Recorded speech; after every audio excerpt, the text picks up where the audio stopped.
أعوذ بالله من الشيطان الرجيم. بسم الله الرحمن الرحيم. يسألك أهل الكتاب أن تنزل عليهم كتابا من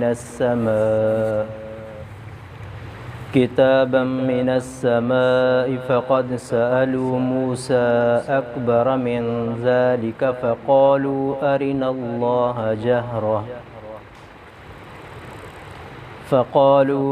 الله جهرة فأخذتهم الصاعقة بظلمهم ثم اتخذوا العجل من بعد ما جاءتهم البينات فعفونا عن ذلك وآتينا موسى سلطانا مبينا. یسألک سوال کرتے ہیں آپ سے، اہل الکتاب اہل کتاب، ان کہ تنزل اتاریں، علیہم ان پر، کتاب من السماء آسمان سے، فقد پس تحقیق، سألو سوال کیا، موسیٰ علیہ السلام سے، اکبر بڑا، من ذالک اس سے،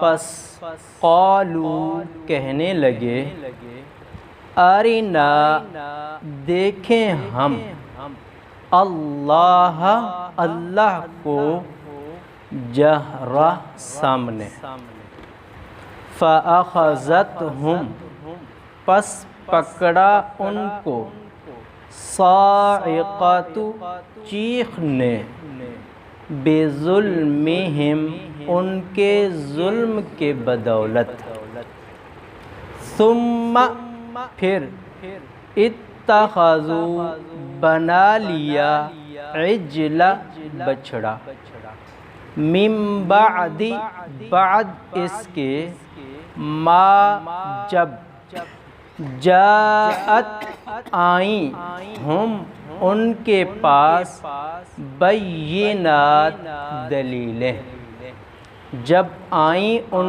کے پاس دلیلیں، فعفونا پس درگزر کیا ہم نے، عن ذالک اس سے،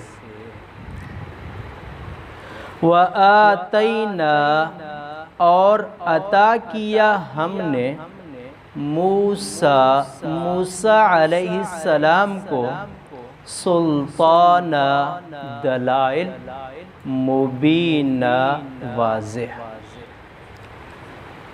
یسألک اہل الکتاب آپ سے سوال کرتے ہیں اہل کتاب، کیا سوال کرتے ہیں؟ ان تنزل علیہم کتابا من السماء کہ آسمان سے ہمارے لیے آپ کتاب لے آئیں جو لکھی ہوئی ہو. فقد سألوا موسیٰ اکبر من ذلک پس تحقیق ایسے سوال ان کے بڑوں نے اپنے پیغمبروں سے کیے، بلکہ ایسے سوالوں سے بھی بڑھ کر سوالات کیے. وہ کون سے سوالات تھے؟ فقالوا ارنا اللہ جہرہ، ان کے بڑوں نے اپنے نبی سے یہ کہا کہ ہم اللہ کو آمنے سامنے دیکھنا چاہتے ہیں. فأخذتهم الصاعقۃ بظلمہم اللہ نے اس وقت ایک آواز بھیجی ایسے ڈراؤنی اور خوفناک کہ سب کے سب مر گئے تھے جو دیکھنے گئے.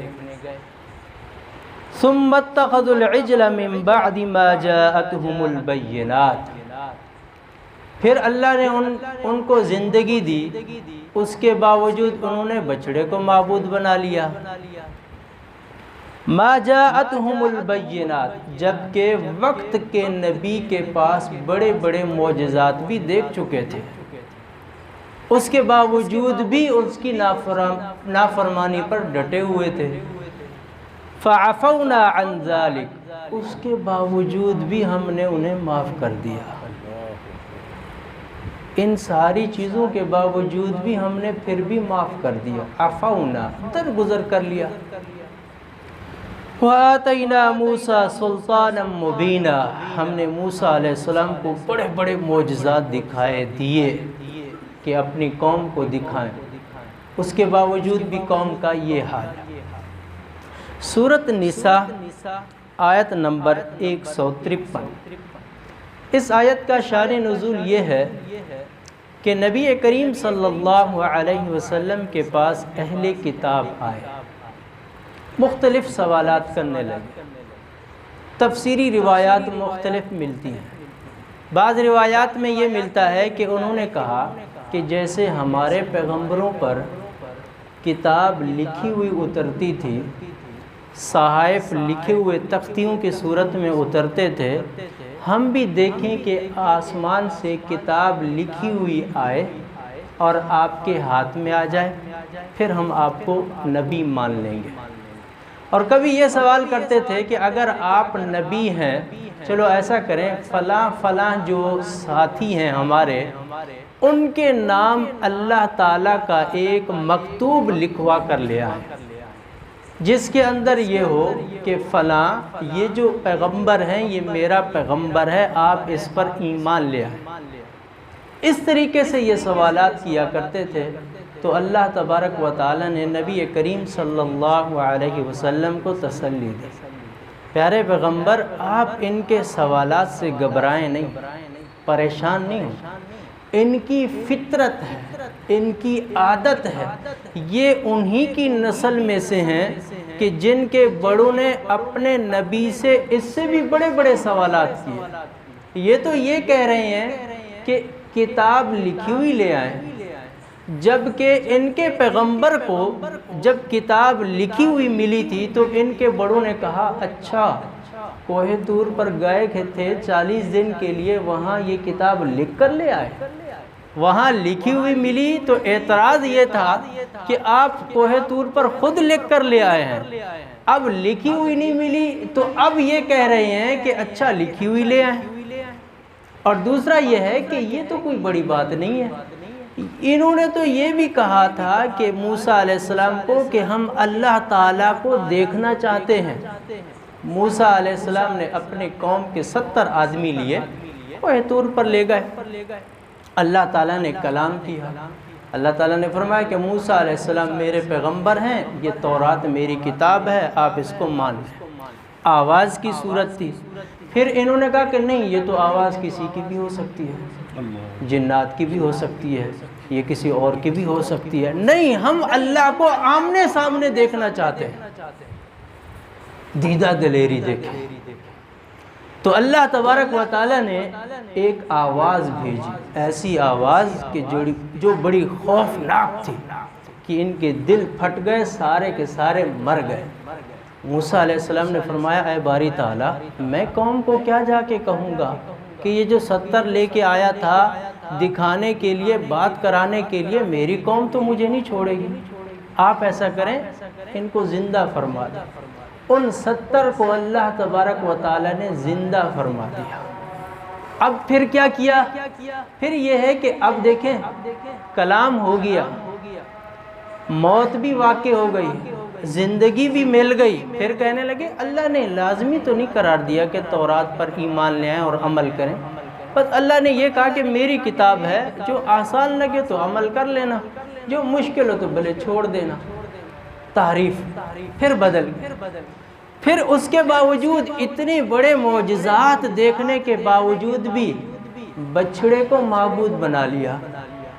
وہ گائے کا بچہ جو ہم کسی کو تشبیہ میں دیتے ہیں نا، کسی پاگل کو بھئی یہ تو بیل ہے کہ دیتے ہیں نا، کیا مطلب کہ حیوانات میں سے سب سے بے وقوف حیوان جو ہے وہ بیل ہے، یہی مثال دیتے ہیں نا، یہ تو بیل کا بیل ہے بھائی۔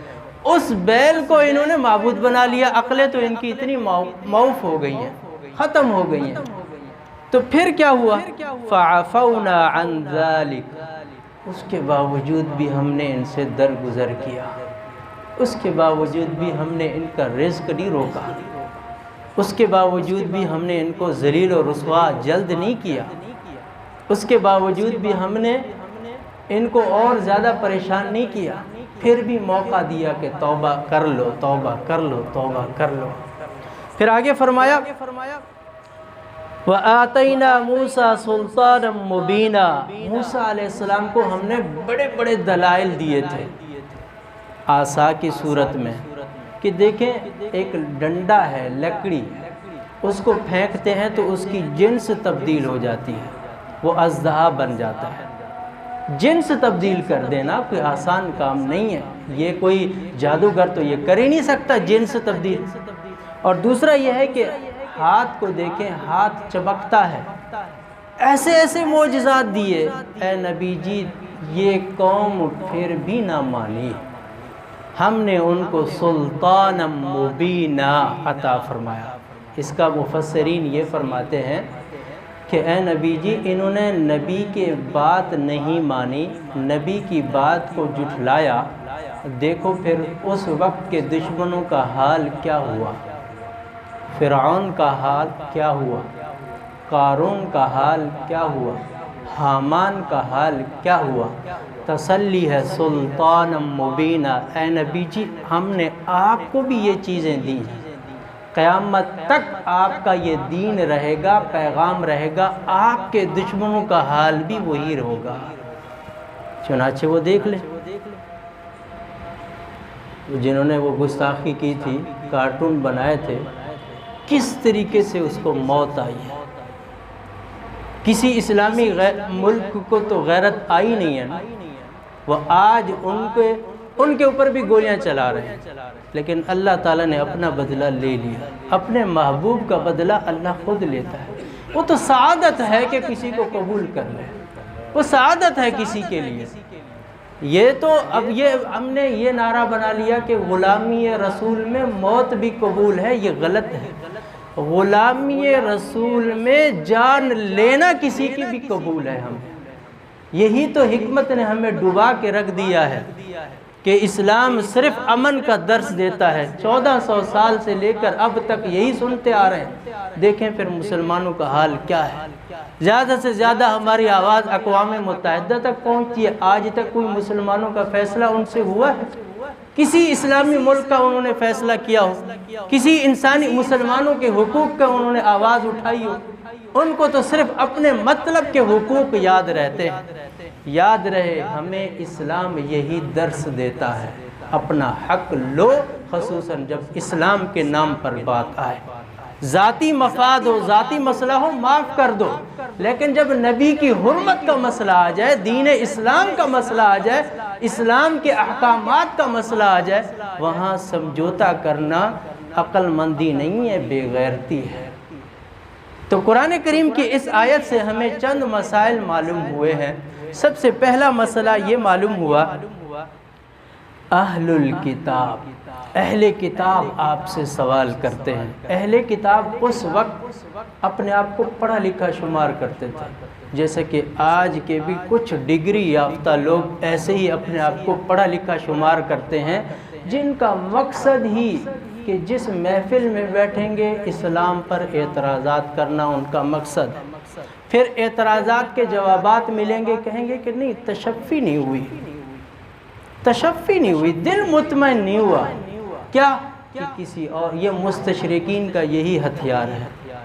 مستشرقین جو آج جن کو ہم اسلامی اسکالر کہتے ہیں، آج جن کو ہم وہ بیانات سنتے ہیں، بڑے شوق سے کہتے ہیں کہ ہم ان کے فالورز ہیں، تو ان کا کام ہی یہی ہے کہ 24 گھنٹے ان احکامات کو لے کر بیٹھنا، ان فروعی مسائل کو لے کر بیٹھنا جس میں امت کے اندر افتراق ہے۔ کیا ہم سے پوچھا جائے گا صحابہ کرام کے متعلق کہ ان کے اندر کیا مسائل تھے؟ کیا ہم سے پوچھا جائے گا جنگ صفین، جنگ جمل کے بارے میں؟